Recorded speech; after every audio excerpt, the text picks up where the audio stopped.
Have you ever seen Cocker Spaniels teaching cybersecurity? We are not just ordinary Cocker Spaniels, we grew to a family of cybersecurity experts, and picked up a thing or two along the way. Here are 7 tips we fetched on Cybersecurity 101. This is the first part out of 2 videos, so make sure you subscribe for more. Number 1. Verify the source of your messages.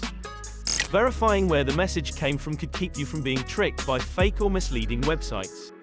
You should be careful if the website or sender doesn't have a professional logo, an SSL certificate, or a way to get in touch.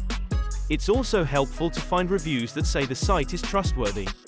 If you give sensitive information to a fake company, your identity could be stolen, you could lose money, and your personal details could be made public. Number 2. Watch out for fake news. If you don't want to be fooled by fake information on the internet, it's important to check the truth of any claim you find by looking at a number of trustworthy sources. Don't click on stories that have titles that sound too good to be true or that seem too good to be true. If you believe and spread fake news, you risk getting wrong information, losing your credibility, and even hurting yourself or others. Number 3. Be wary of phishing. Phishing attacks often use emails and other forms of electronic communication to try to trick their targets into giving up sensitive information. Be wary of emails that come out of the blue, especially if they want private information. This will help you avoid phishing scams. If you get an email and think it might not have come from someone you can trust, look out for red flags like misspelled words or a sender address that looks different than usual. With phishing scams, you could lose your money, have your identity stolen, or have your private information leaked.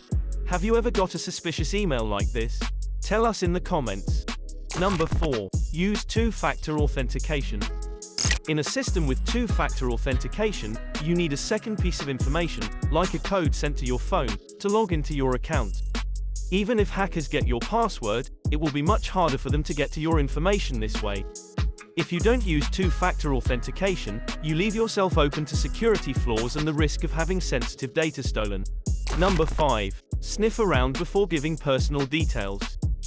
Personal information that could be used to steal someone's identity is often used. This includes a victim's date of birth and social security number, among other things. Don't give this information out unless you have to. Before you enter any sensitive information, make sure you are on a safe site and that a reputable group is collecting it. If you give out too much personal information, it could lead to identity theft, loss of profits, and embarrassment. Number 6. Use a password manager. With a password manager, it's easy to make random, complicated passwords for each of your online accounts.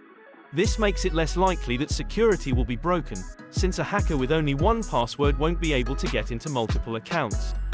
Users are more likely to have their security broken or private information leaked if they use weak or repeated passwords. Number 7. Keep your software up to date. The latest software may have fixes for important bugs that stop identity theft and other types of online fraud. It is important to always use the latest versions of your browser and operating system to reduce the chance of a security breach. If you don't update your software, you're more likely to be exposed to security risks and more likely to have those risks used by bad people. By following these tips, you can significantly reduce the risk of being scammed, hacked, or having your personal information abused. However, there are many more tips that we can provide. Be sure to watch part 2.